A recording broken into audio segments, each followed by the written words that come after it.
તો આ સાથે સમાચાર કચ્છથી સામે આવી રહ્યા છે। કચ્છથી સમાચાર પ્રાપ્ત થયા। નખત્રાણાના સાંગનારામાં 21 જંગલી જીવોના મોત થયા। પાક રક્ષણ માટેના તારમાં વીજ પ્રવાહ શરૂ કરતા પશુઓના મોત નીપજ્યા છે। તારની વાળમાં 220 કેવી વીજ પ્રવાહ ચાલુ રાખવામાં આવતો હતો। છેલ્લા 2 માસમાં 21 જીવોના મોત થતા પંથકમાં ભારે ચકચાર મચી। જંગલી બિલાડી, નીલગાય, ભૂંડ સહિતના જીવોના મોત થયા હતા।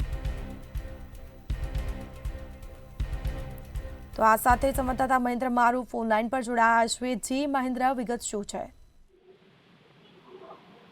ચોક્કસ આપને જણાવી દઉં કે નખત્રાણાના સાંગનારા ગામમાં 21 જેટલા જંગલી જીવોના છે તે મોત થયા છે। ખેતરની ફરતે પાક સંરક્ષણ માટે જે લગાવેલા વાળમાં વીજ પ્રવાહ ચાલુ કરી દેવાતા નિર્દોષ પ્રાણીઓના જીવ કહી શકાય કે લેવામાં આવ્યા છે। 220 કેવી વીજ પ્રવાહ ચાલુ કરાતા છેલ્લા 2 માસમાં અંદાજિત 21 જેટલા જીવોના મોત નીપજ્યા છે।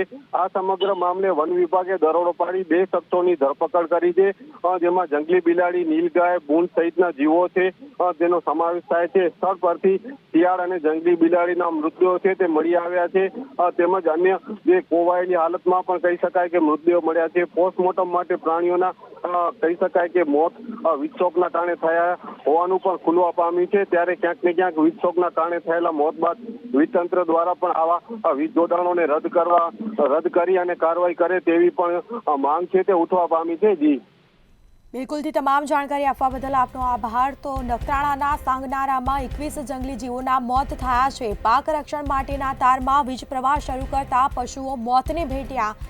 તારની વાળમાં 220 કેવી વીજ પ્રવાહ ચાલુ કરવામાં આવતો હતો।